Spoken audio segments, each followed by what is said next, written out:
आप बोल दोगे यार, अब मुझे बना दोगे, अपने क्लास एक कम करो। Welcome. Today again we will discuss the remaining part of our chapter. In my previous discussion I was telling about evaporation. So we will continue our discussion regarding evaporation. Evaporation is a spontaneous conversion of a liquid to its vapors below its boiling point.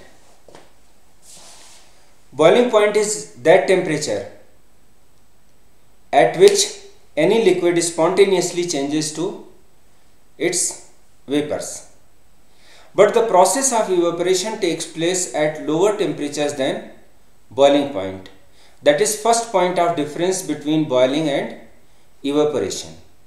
Second, boiling is a bulk phenomena and evaporation is a surface phenomena. What is the meaning of that term?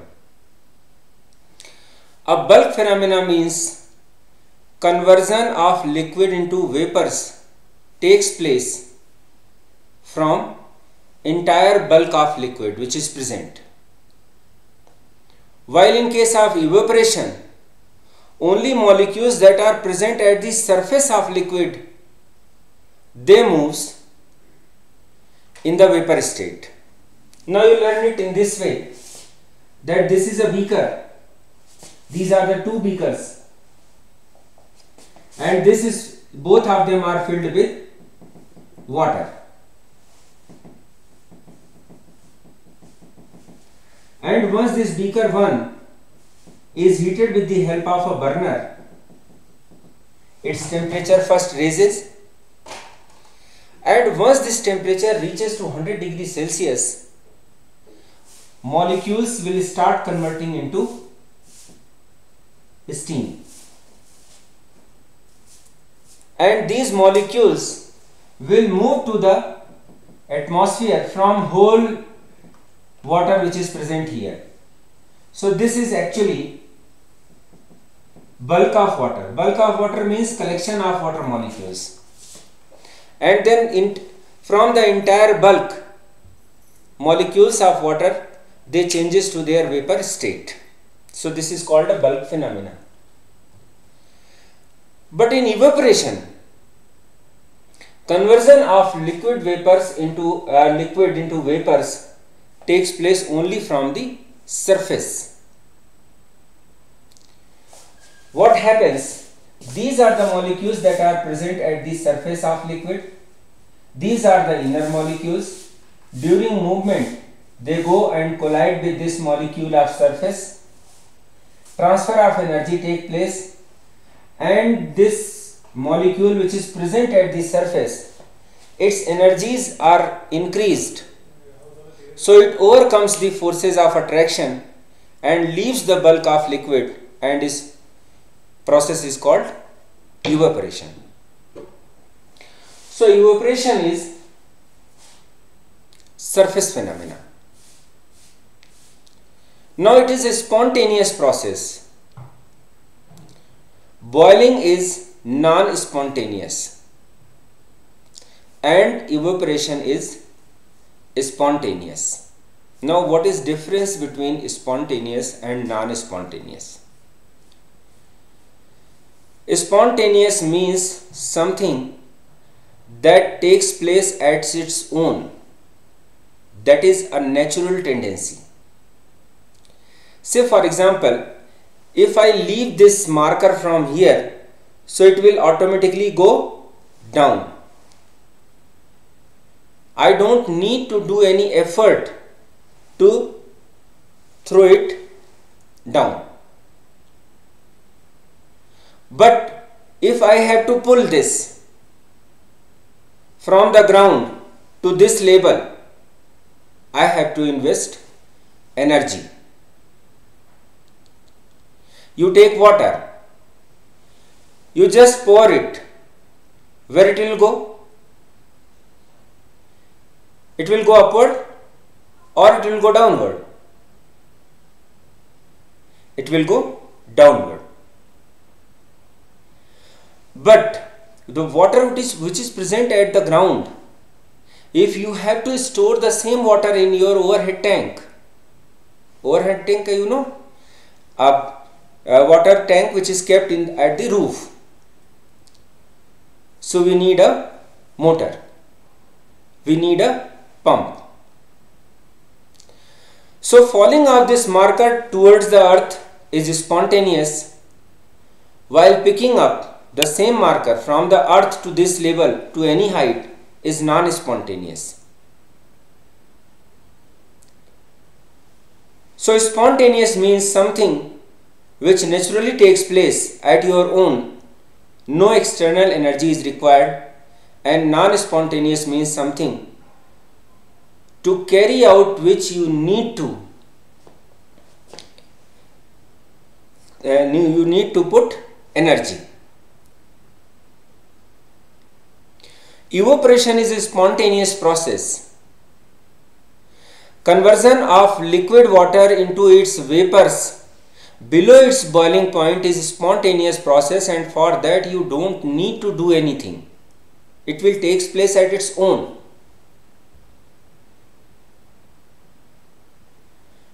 We take a wet cloth, we just spread it there, we keep it somewhere else, and it will get dry by the process of evaporation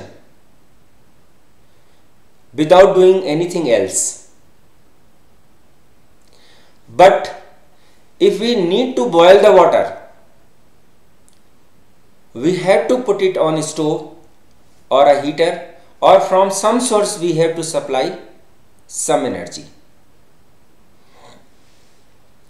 We take a beaker filled with water, and we can keep this beaker at room temperature for any number of days.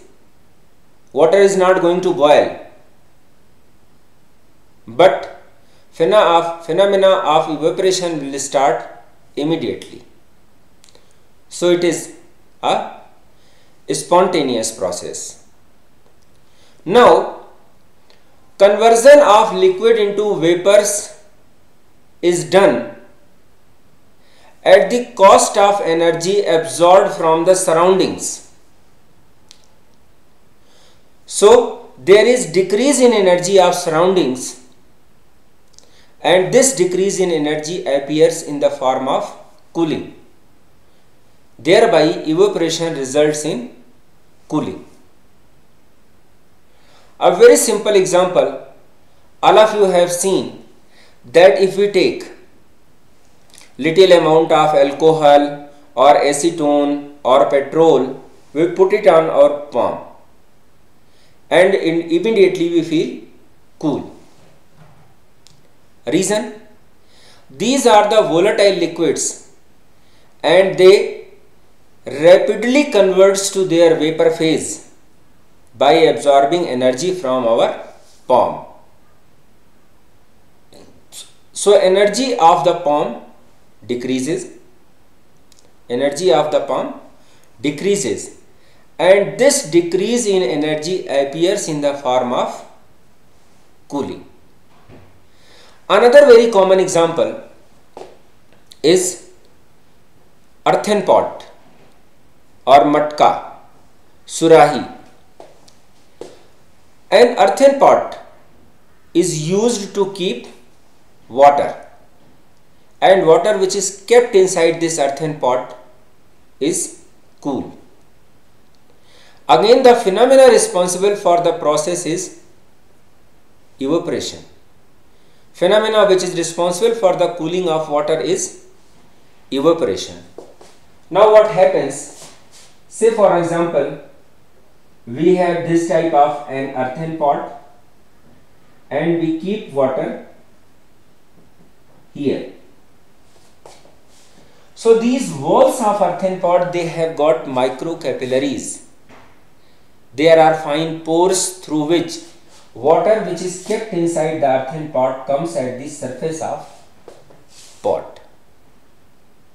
Now from the surface, this water evaporates, and evaporation of this water is done at the cost of absorbing energy from the water. So the energy of water is decreased and its temperature falls. So that is how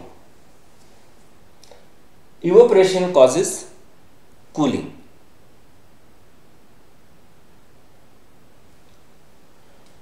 So now we discuss various factors that affects evaporation.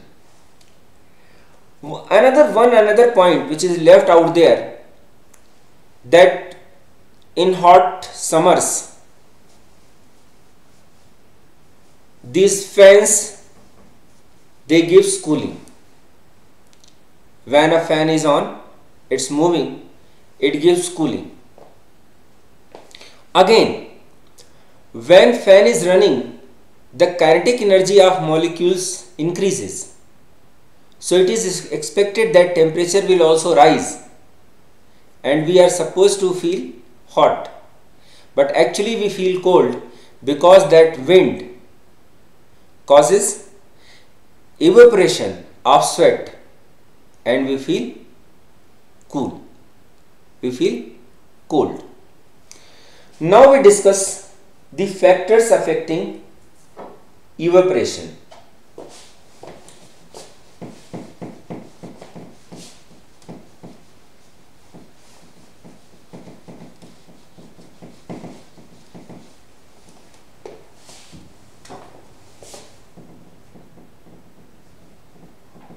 Factors affecting evaporation.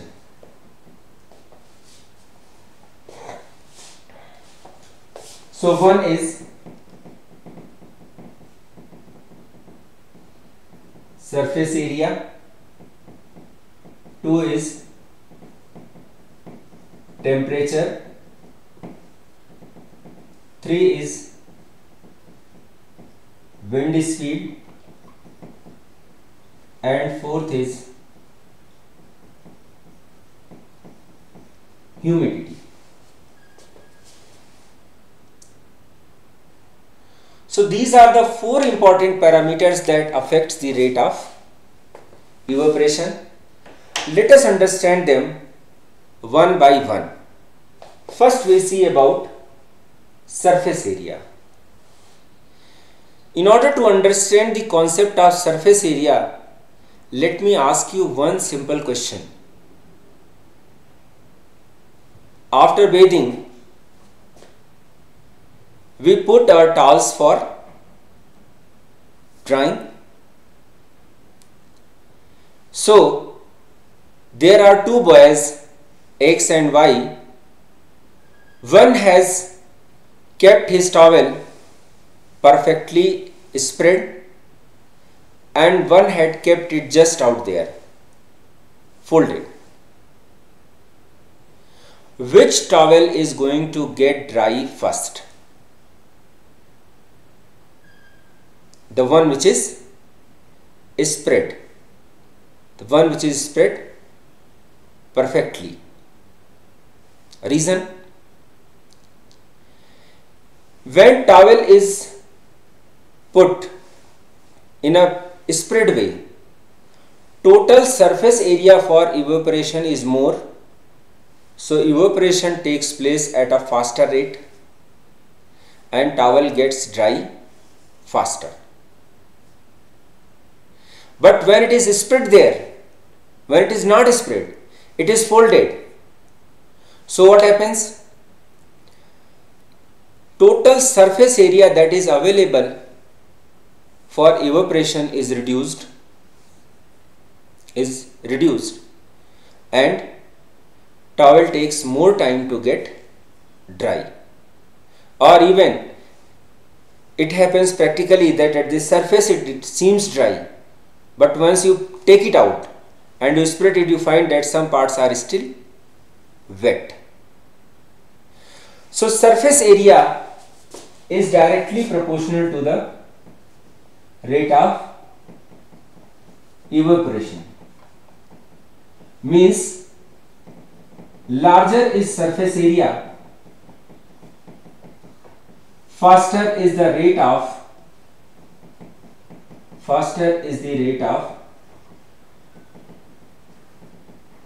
evaporation.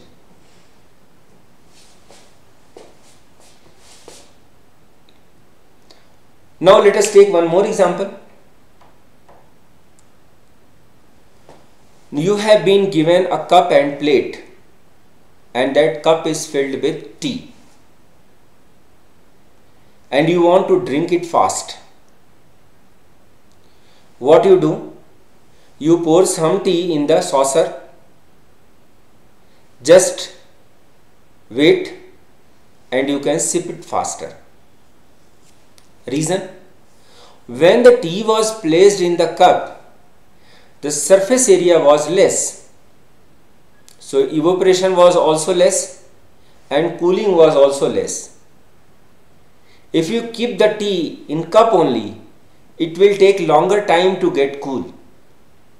But once it was poured in the saucer, once it was poured in the plate, the area available for evaporation is reduced, decreased, area available for evaporation is increased.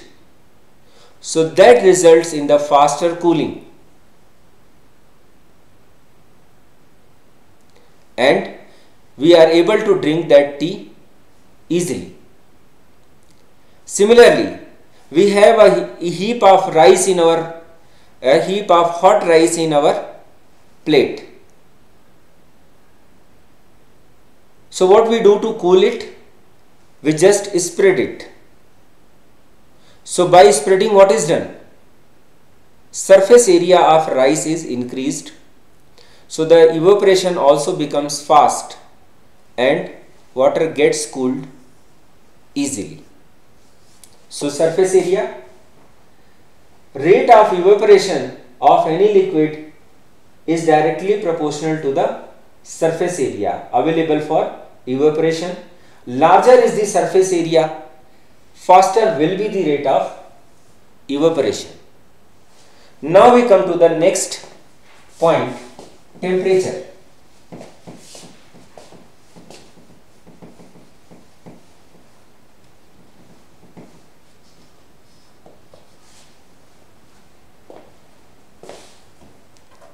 Now again, to understand the concept, this effect of temperature, let me ask you another very simple question.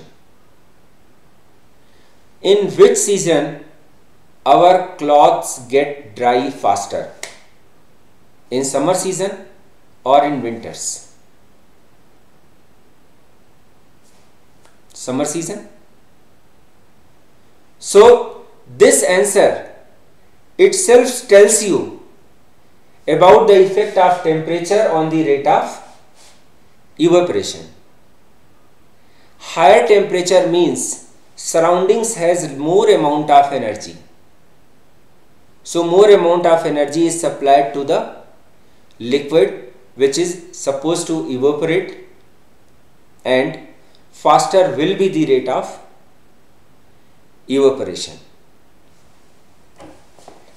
So temperature is directly proportional to the rate of evaporation. That means higher is the temperature,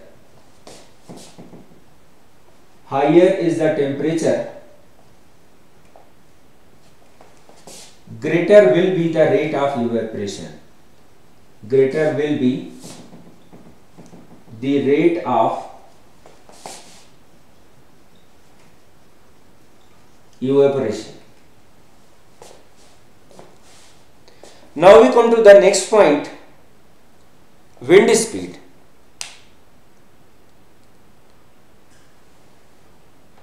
Again, this is a real life situation which we all have seen in our homes. In rainy season, when it is raining outside, there is not sufficient sunshine. So what we do to get dry our clothes? We spread in a room and we just switch on the fan.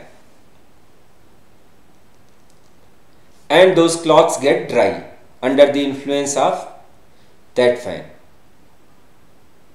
So what we are doing by switching on the fan? We are increasing wind speed.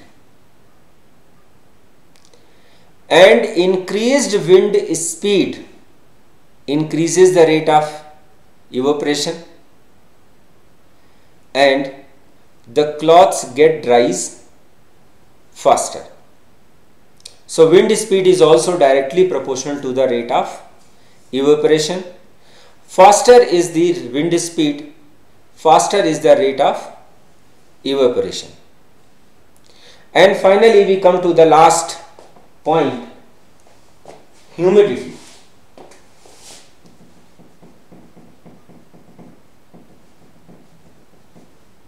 Humidity is inversely proportional to the rate of evaporation.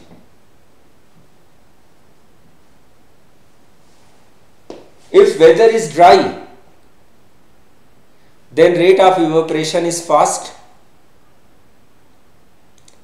Evaporation takes place at a faster pace. But if it is rainy season, lot of water vapors are already out there, so the rate of evaporation also decreases. So these are the four factors that affects the rate of evaporation. So before I close, let me take some time to summarize the points. First, what is evaporation? Evaporation is a process in which any liquid is converted to its vapors below its boiling point spontaneously, without any effort. This is a spontaneous process that keeps on taking place at its own. Evaporation is a surface phenomena. Molecules changes from liquid state to its vapor state only at the surface. Once the first layer of molecules is removed, second layer is exposed, and the process goes on until entire bulk of liquid is converted to its vapors. Third, evaporation results in cooling. Because this conversion of liquid molecules into its vapors is done by absorbing energy from the surroundings. So the energy of surroundings decreases, and this decrease in energy appears in the form of fall in temperature. Two common examples that I had quoted, that sometimes we put some perfume or alcohol or acetone at our palm, at our skin, and we feel cool at that place because molecules of acetone or alcohol, they absorb energy from our palm or from our skin and get evaporated, and because of this evaporation we feel cooling. Or water kept in an earthen pot becomes cold, again due to phenomena of evaporation. Then I discussed you the various factors that affects evaporation: surface area, temperature, humidity, and wind speed. Out of these four factors I discussed here, three, temperature, surface area and wind speed, they are directly proportional to the rate of evaporation. Larger is the surface area, faster is the rate of evaporation. Greater is the wind speed, faster is the rate of evaporation, and higher is the temperature, faster will be the rate of evaporation. But humidity is inversely proportional. If humidity is more, rate of evaporation is less. And I had also told you the various day-to-day applications of this phenomena. Like we can sip faster tea placed in a saucer than in a cup, because in saucer the surface area of tea is more, so evaporation is fast and tea which is kept there get cooled faster. But in a cup the surface area is less and it takes more time to become cool. So with this, your first chapter, Matter Around Us, is complete. Now I request all of you to solve in-text questions that are given in your NCERT book. Exercise questions I will help you to solve in my next module. And during this process of solving those questions, if you have any query, any problem, please ask in classroom.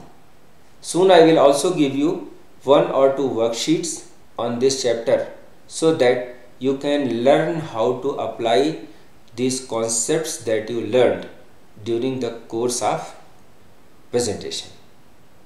Till then, stay home, stay safe. Thank you.